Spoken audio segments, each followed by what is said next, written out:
कभी आपने देखा होगा दो लोग गले मिलते हैं, लेकिन एक्चुअल में उनमें गले मिलने का भाव नहीं होता।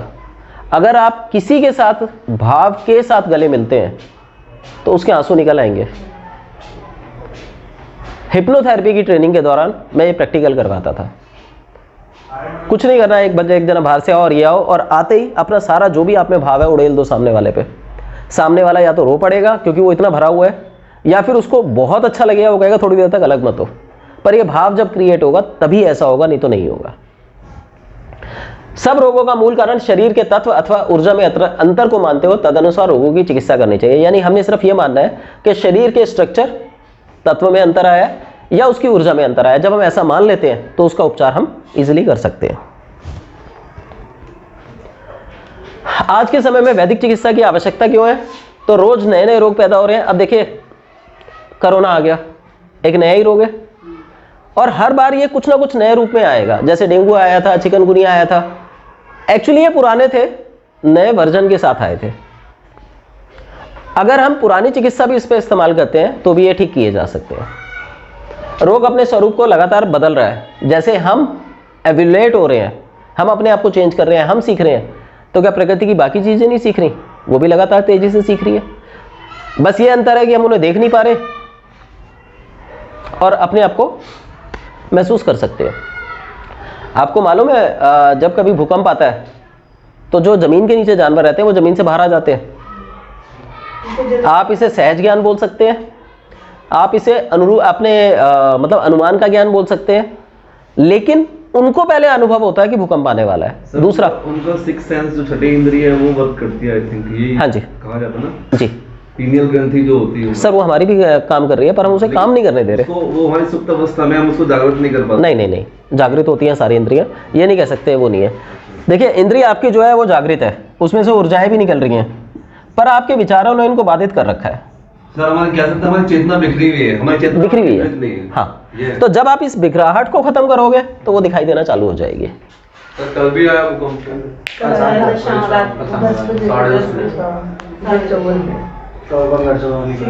मेरे को तो पता ही नहीं चला कब आया।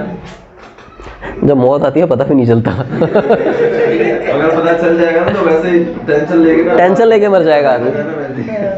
और देखो अगर पता चल जाए तब भी कुछ नहीं होना, तब भी हम घर से बाहर निकल आते हैं। और जब भूकंप आएगा अगर केंद्र आसपास का है तो जितना मर्जी घर से बाहर निकल ले हम उससे बच नहीं सकते। फिर भी हम बचने की कोशिश कर रहे हैं, ये हमारी चतुराई है, और इस चतुराई को खत्म करना ही योग है। और सर उसमें भी कई बार ऐसा होता है कि हफ्ते हफ्ते तक मलबे के अंदर कोई बच्चा दबा रहा और वो जिंदा, तो यहाँ पे ये प्रमाणित होता है कि ऊपर एक शक्ति है जो आपकी मतलब जो जितनी की वो, इससे मैं सहमत नहीं हूँ। ऊपर शक्ति है बिल्कुल माना, लेकिन वो आपके लिए कोई काम नहीं कर रही। वो कहती है कि आपको मैंने सब कुछ दिया, आपको क्या चाहिए ले लो। इसी पे तो हम बात कर रहे हैं। हमारे अंदर भी है वो शक्ति, हमारे अंदर भी है। देखो हम ये कहते हैं कि हम परमात्मा के अंश हैं, तभी तो हम आत्मा है। परम हट गया, आत्मा है। जब हम उसका अंश हैं तो क्यों नहीं मान लेते हम वो है? मान ही तो नहीं पाते, हम उसे बड़ा मानते हैं। वो बड़ा, वो बड़ा, वो बड़ा। वो जब तक आप बड़ा मानते रहोगे आप ऐसे बन ही नहीं सकते। और जिस दिन मान लिया कि मैं वो हूं उस दिन आपको वो मिल जाएगा। इन सब चीजों पर इंडिया में सर रिसर्च नहीं हो रहा है, लेकिन बाहर जो वेस्टर्न साइंटिस्ट है ना वो रिसर्च कर रहे हैं सर, लेकिन वो पा नहीं सकते, उन्हें मिलेगा नहीं। लेकिन सर उन्होंने उसको कुछ अलग रूप दिया, जैसे कि हम कहते हैं कि हमारा शरीर द्रव गैस से बना है, ठीक है, मतलब, लेकिन इसके अलावा भी हमारे शरीर में जैसे उसको प्लाज्मा बोलते हैं ना, प्लाज्मा में भी एक प्लेटोप्लाज्मा होता है जिसको वो आत्मा का रूप दे रहे हैं, या गलत है, ऐसा कुछ सूक्ष्म शरीर का रूप बता रहे हैं। सर एक्चुअली जो आत्मा है वो आपका उनकी स्टडी के अकॉर्डिंग, हमारे सनातन धर्म के हमारे उसके अनुसार आत्मा जो है वो आपका भाव शरीर है। भाव शरीर का मतलब ये हो गया कि जैसा आप महसूस करोगे वो आत्मा है, और कुछ निकला तो वो प्राण है। जो इन्होंने नाप लिए हैं हम लोग नहीं नाप पाए। ये कहते हैं जी 0.2 मिलीग्राम के प्राण होते हैं जब एक व्यक्ति मरता है। तो जो श्वास हमारे अंदर भरी हुई है, जो लंग्स में गैस भरी हुई है वो है। तो जब वो निकलती है तो कहते हैं जी प्राण निकल गया। तो प्राण को हमने माप लिया। एक्चुअली प्राण नहीं मापे जा सकते क्योंकि प्राण एक तत्व है। अगर मैं बात करूं आयुर्वेद की तो आयुर्वेद में वात, पित्त और कफ होते हैं, लेकिन जब उन पर भी बात होती है तो वो भी यही कहते हैं 5 तत्व है। भाई आकाश है, हाँ, पृथ्वी जो है वो जल और पृथ्वी का मेल है, सॉरी कफ। तो एक्चुअली देखा जाए तो आप पंच महाभूत ही आपको डिनोट करते हैं। पंच महाभूत ही हैं, इनके भी 3 स्वरूप हैं।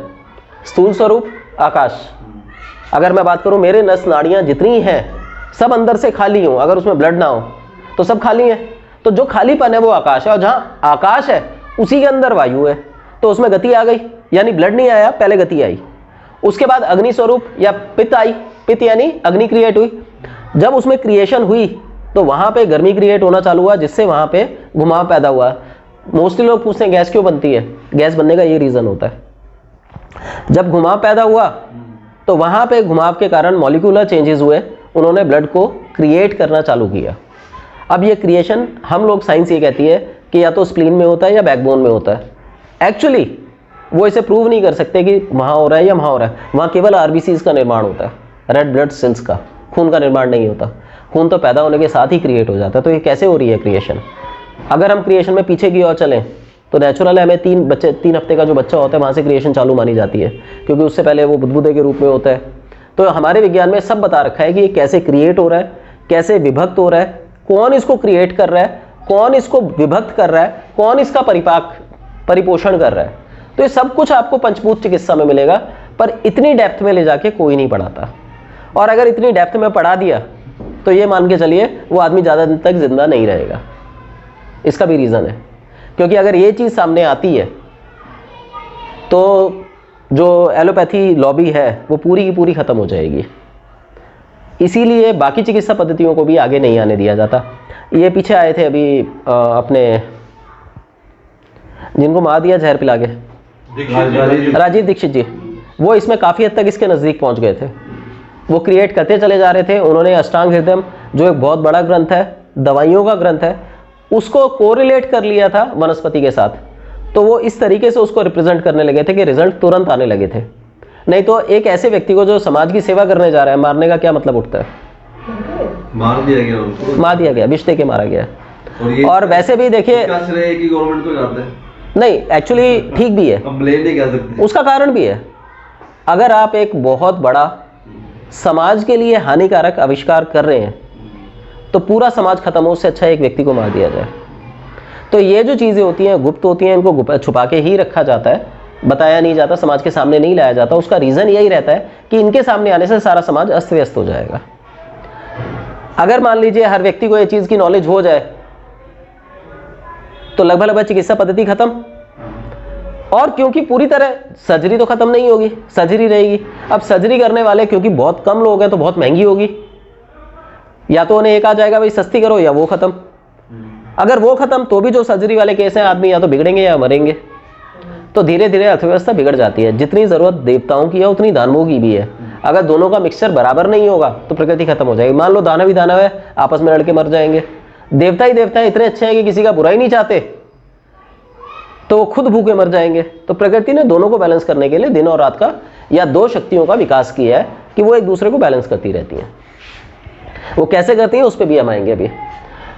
दवाओं के कारण शरीर की रोगों से लड़ने की शक्ति जो है लगातार घटती जा रही है। अब इन दवाओं में केवल दवाएं नहीं है, आपका भोजन भी बहुत मुख्य होता है।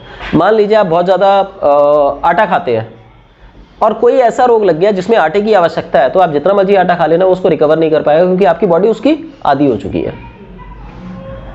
ऐसा जैसे मैंने नींबू का बताया, 2.5 महीने नींबू खाना है तो वेट रिडक्ट होता है, चर्बी कटती है, ऐसा होता है। पर अगर आप 2.5 से 4 महीने खा लेंगे तो नींबू का कोई असर नहीं होगा, उल्टा और फैल के बड़े हो जाएंगे। तो ये प्रकृति का द्वैत सिद्धांत है और वही हमारी चिकित्सा का मूल है। लाइफस्टाइल खराब होने के कारण दवाएं भी सही ढंग से काम नहीं कर पा रही हैं। आधार क्या है इसका? यह जिंदगी जीने का विज्ञान है और दर्शन है। एक्चुअली ये सारा का सारा जो है ये दर्शन विज्ञान है। जो कुछ आपको दिखेगा वही आपने मानना है और उसी के अनुसार आप अपनी बुद्धि से उसको कैलकुलेट करेंगे। वो सही भी हो सकता है, गलत भी हो सकता है, लेकिन वो आपके ज्ञान के अनुरूप होगा। दूसरा व्यक्ति उसी सिद्धांत को अपना के उसे ठीक भी कर सकता है। ठीक है, ये बेसिकली दर्शन है, एक तरह का फिलॉसफी पढ़ रहे हैं आप सारी। यह पूर्ण रूप से प्रकृति के नियमों पर आधारित है। तो प्रकृति के सिद्धांतों का ज्ञान होना हमारे लिए बहुत ज़रूरी है। प्रकृति क्या करती है, क्या होती है, कैसे काम करती है। यह स्वास्थ्य के संपूर्ण पक्षों पर कार्य करती है, यानी संपूर्ण रूप से स्वास्थ्य कर सकती है। यह रोगी के तत्व और ऊर्जा को व्यवस्थित करता है, ना कि रोगों को। अब यहाँ पे हम बात करें, कोई आता है वो कहता है जी मुझे कैंसर का रोग है, तो हम रोग ठीक नहीं करते। जिन कारणों से कैंसर उत्पन्न होता है हम उन कारणों को दूर करने में मदद करते हैं। हम संस्थानिक चिकित्सा करते हैं तो उसका जो असर होगा वो अपने आप धीरे धीरे खत्म होता चला जाएगा। यह रोगों के कारण को समाप्त करता है, ना कि लक्षणों को। अंततः पूर्ण चिकित्सा ज्ञान है। यानी अगर हम बात करें तो जितनी भी चिकित्सा पद्धतियां होती हैं वो लगभग लगभग अधूरी है, क्योंकि किसी में किसी चीज़ का अभाव है, किसी में किसी चीज़ का अभाव है। इसमें संपूर्णता इसलिए है क्योंकि इसमें औषधि नहीं है। खाने पीने की चीज़ को आप औषधि के रूप में कन्वर्ट करते हैं, बाकी व्यक्ति के व्यक्तित्व के ऊपर, कितने बजे सोता है, कितने बजे उठता है, क्या करता है, क्या नहीं करता, सब कुछ इसके ऊपर चलता है। किस मौसम में क्या करना चाहिए, क्या नहीं करना चाहिए, वो सब चीज़ें इंक्लूड रहती हैं। यह व्यक्ति विशेष के व्यवहार, भाव और विचार के परिवर्तन का विज्ञान है और दर्शन है। यानी घूम फिर के अगर मैं सिंपल भाषा में बात करूं तो इन सब पॉइंट्स की कैलकुलेशन ये है कि ये आपके जीवन जीने का विज्ञान है, आपके भाव पे, विचार पे काम करता है और आपकी भौतिक आवश्यकताओं की कैसे पूर्ति होनी चाहिए उनके बारे में बताता है। लाइफस्टाइल मैनेजमेंट सर, जो एक्चुअली लाइफस्टाइल मैनेजमेंट है। इसे हम दो रूपों में पढ़ सकते हैं, एक फिलॉसफी के रूप में और दूसरा लाइफस्टाइल मैनेजमेंट के रूप में। फिलहाल मैंने आज की जो पहली क्लास है तो आपको मैंने इसके दोनों पक्ष दिखाए हैं, बट आगे चल के मैं आपको केवल लाइफस्टाइल में पढ़ाऊंगा, क्योंकि उसमें ले गया तो वो ज़्यादा कंफ्यूजिंग हो जाएगा और वो बहुत ज़्यादा भी हो जाएगा। फिर पता चला आप ट्रीटमेंट छोड़ के ये कह रहे जी हम तो चले फाड़ो में। संसार की रचना पंच महाभूतों से हुई है और इस सिद्धांत को मानते हुए, इसी के आधार को मानते हुए हम यह चिकित्सा पद्धति काम करती है। तो हम लोग जो है पंच तत्वों के बारे में जानेंगे, बॉडी में कहाँ है, कैसे काम करते हैं और बॉडी को कैसे रेगुलेट करते हैं। यह चिकित्सा पद्धति प्राकृतिक एंड पूर्ण रूप से हानि रहित है।